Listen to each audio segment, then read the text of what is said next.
શ્રી વલ્લભાધીશ કી. સુબોધિનીજીનું પાન વલ્લભ કરાવે તો થાય અને સ્પર્શ કરવો આપણા બસની વાત નથી.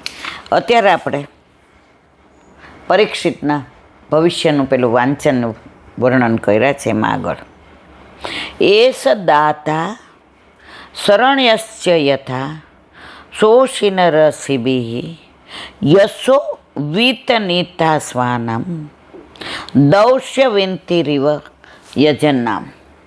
અર્થ બ્રાહ્મણો કહે છે કે આ ઉસીનર દેશના રાજા સિબી જેવો દાનવીર અને શરણે આવેલાનું રક્ષણ કરનાર થશે. કોણ? પરીક્ષિત. કોને કહે છે આ બધું? યુધિષ્ઠિરે પૂછ્યું. એ પ્રશ્નનો જવાબ વિદ્વાનો અને જ્યોતિષો આપી રહ્યા છે. દુષ્યંત પુત્ર રાજા ભરતના જેવો યજ્ઞો કરનાર અને સ્વજનોનો યશ વધારનાર થશે. સુબોધિની છે. શરણ્ય શરણે આવેલાની રક્ષા કરનાર. ચ મૂકી બતાવ્યું છે કે તે દાનવીર અને શરણ્ય બંને થશે, એટલે એ બંને પ્રકારે એનો યશ ફેલાશે. શિબિર રાજા ઉસીનરના વંશમાં ઉત્પન્ન થયેલો હતો. એની દાતા અને શરણ્ય બંને પ્રકારે કીર્તિ હતી. મહાભારતમાં એમની કથા છે.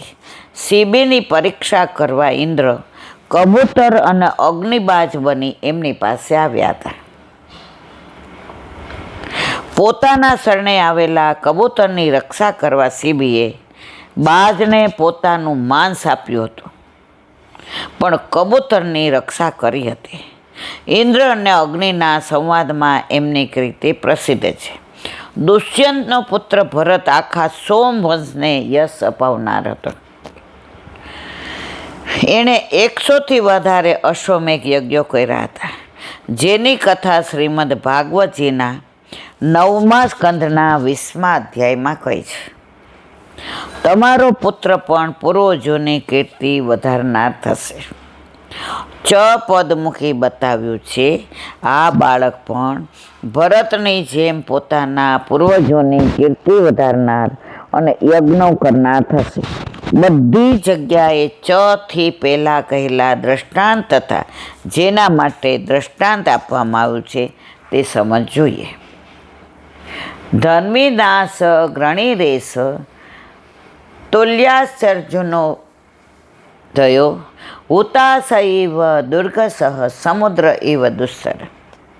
અર્થ આ ધનરધારીઓમાં અગ્રણી થશે. કોણ? પરીક્ષિત. અર્જુન અને કાર્ત્યવીર સહસ્ત્રાર્જુન સમાન થશે. અગ્નિની જેમ દુર્ગસ અને સમુદ્રની જેમ દુસ્સર થશે. સુબોધિની છે. ધન વિનામ ધનધારીઓમાં અર્જુન પિતામહ થતા હતા ને. અર્જુનનો દીકરો કોણ? અભિમન્યુ. અને અભિમન્યુનો આ પરીક્ષિત, એટલે પિતામહ થાય ને. અર્જુન પિતામહ. અર્જુન અને કાર્ત્યવીર સહસ્ત્રાર્જુન સમાન થશે.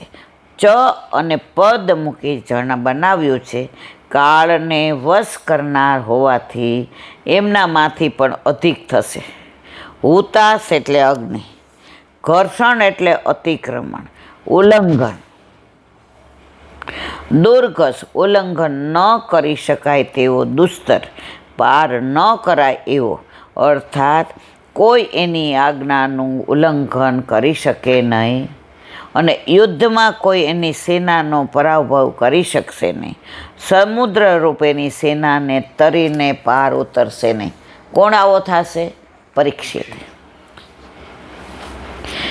મૃગેન્દ્રૈવ વિક્રાંતો નિસવ્યો હિમવાનિવ તિતિક્ષુરસુદેવાલો સહિષ્ણુ પિતરાવિવ. અર્થ આ સિંહ જેવો પરાક્રમી, હિમાલય જેવો આશ્રય કરવા યોગ્ય, વસુધા જેવો સહનશીલ અને મા બાપ જેવો ક્ષમાશીલ થશે. સુબોધિનીજી. વિક્રાંત પરાક્રમી, દેહ કરતાં વધુ કૌશલ્યયુક્ત અને બળવાન થશે. મૃગેન્દ્ર એટલે સિંહ. નિસેવ્યો હિમવાનિસ હિમાલય જેમ મહાદેવજી વગેરે દેવોનું આશ્રય સ્થાન છે, તેમ પરીક્ષિત પણ દેવોનું આશ્રય સ્થાન બનશે. અથવા હિમાલય દોષ રહિત હોવાથી ઋષિઓ ત્યાં રહી તપ કરે છે, તેમ પરીક્ષિતનું રાજ પણ નિર્ભય હોવાથી ઋષિગણ એમાં નિવાસ કરશે. દરેક જગ્યાએ ગુણોને પ્રગટ કરવા માટે દ્રષ્ટાંત આપ્યા છે. તિતિક્ષુ, સહનશીલ, પૃથ્વીની જેમ અતિક્રમ કરવામાં આવે તે સહન કરે છે, તે આ પણ પોતાની આજ્ઞાનું ઉલ્લંઘન કરનારને સહન કરશે. સહિષ્ણુ, પોતાના પ્રતિના દોષ સહન કરનાર. કોઈ પોતાના દોષ એને કહેશે, કોઈ એનું નહીં માને, તોય બધા તરફ સમભાવ રાખશે. આજે કોઈ પોતાના માટે ખરાબ બોલ્યું એટલે રાજા તરીકે દ્વેષ નહીં રાખે. એનામાં એટલી સહનશીલતા છે. બધાને એક નજરે જોશે, ઊંચ નીચના ભેદ નહીં રાખે. આપણે માણસથી તો સામાન્ય શું થાય, કોક આપણે એમ કે નીલાબેન તમારો આવું બોલતા હતા, તો એ સામે મળે એટલે એક ક્ષણ માટે આપણા મનમાં એના પર કુભાવ આવે ને આવે. આ એવો થશે કે કોઈ ગમે એ કે બધા તરફ સમભાવ રાખશે, સરખો ભાવ રાખશે.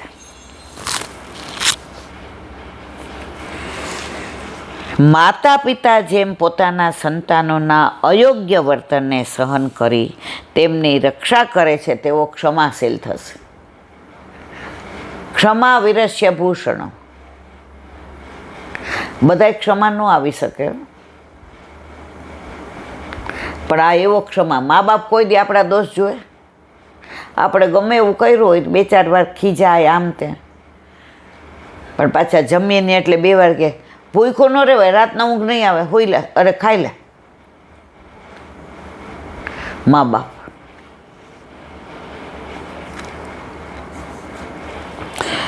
પિતામહ સમઃ સામ્ય પ્રસાદે ગિરીશોપમ આશ્રય સર્વભૂતાનામ યથા દેવા રમાશ્રય. અર્થ, આ બ્રહ્માજીની જેવો સમદ્રષ્ટિ, મહાદેવજી જેવો કૃપાળી. મહાદેવજી જ્યાં હોય એને વરદાન આપી જ દે, પછી ઓલો સામે પડે એટલે બોલાવે. એના આરાધ્ય દેવ કોણ? ઠાકોરજી. ઠાકોરજી કે મહાદેવ તમે જ્યાં હોય ત્યાં અસ્તુ અસ્તુ, અને પછી મારે દોડવું પડે. દરેક જગ્યાએ શંકર ભગવાન બીજા કોઈને યાદ ન કરે, સામળિયાને જ યાદ કરે. મહાદેવજી જેવો કૃપાળુ અને લક્ષ્મીના આશ્રયરૂપ વિષ્ણુ ભગવાન જેવો સર્વ પ્રાણીઓના આશ્રયરૂપ થશે. સુબોધિની. પિતામહો બ્રહ્માજી, સામ્યમ દેવ, દાનવ અને મનુષ્ય સર્વ પ્રત્યે સમદ્રષ્ટિ રાખશે. પ્રસાદે પાત્રનો વિચાર કર્યા વિના કૃપા કરનાર, મહાદેવજીની જેમ ઉદારતાથી વરદાન આપનાર થશે. મહાદેવજી જુએ છે આ બરાબર છે કે નહીં. એટલે ભસ્માસુરે મજાનું તપ કર્યું, માગ, જેના ઉપર હાથ મૂકો એ બળી જાય. મહાદેવજી કે લે તથાસ. દોડ્યો મહાદેવજી પાછળ. એ કે ખાતરી તો કરવી જોઈએ ને, બળો છો. મહાદેવજી તો બિચારા, એ કૃષ્ણ પધારો, આ જો ઠાકોરજી આવ્યા. એ કે કાં દોડાદોડી કરો છો? એ કે મહાદેવજીએ મને વરદાન આપ્યું કે જેના ઉપર હાથ મૂકો ને એ બળી જાય, તો એના ઉપર ન મૂકો. પહેલાં ઠાકોરજી કે આટલી દોડાદોડી કરાય ગાંડા, તારા માથે હાથ મૂક, ખબર પડી જાય. ઓલાય મૂકો, બળે ને બસ ભસ્માસુર. તો પરીક્ષિત એવા થશે, માગશે એને દીધા વિના રહેશે નહીં.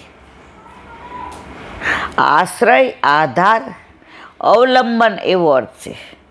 જેમ ભગવાન બધી રીતે લક્ષ્મીજી તથા સર્વ પ્રાણીઓના આશ્રયરૂપ છે, તેમ પરીક્ષિત પણ બધાને આશ્રયરૂપ સિદ્ધ થશે. ભગવાન જેમ ધર્મ વગેરેની રક્ષા કરે તેમ આ પણ બધાના ધર્મ વગેરેની રક્ષા કરશે. બોલો વલ્લભાધીશ કી ભાગવત. અને મારા ગુરુદેવને દંડવત પ્રણામ કરું છું. ચંદ્ર સરોવર पे सूरदास जी के द्वार पे मेरा दंडवत प्रणाम. सुरभि कुंड पे परमानंद दास जी के द्वार पे मेरा दंडवत प्रणाम। जमुनावता पे संकर्षण कुंड पे कुंभन दास जी के द्वार पे मेरा दंडवत प्रणाम। बिरछू कुंड पे कृष्णदास जी के द्वार पे मेरा दंडवत प्रणाम। कदम खंडी पे गोविंद स्वामी के द्वार पे मेरा दंडवत प्रणाम। अप्सरा कुंड पे चित्त स्वामी के द्वार पे मेरा दंडवत प्रणाम। मानसी गंगा पे नंददास जी के द्वार पे मेरा दंडवत प्रणाम।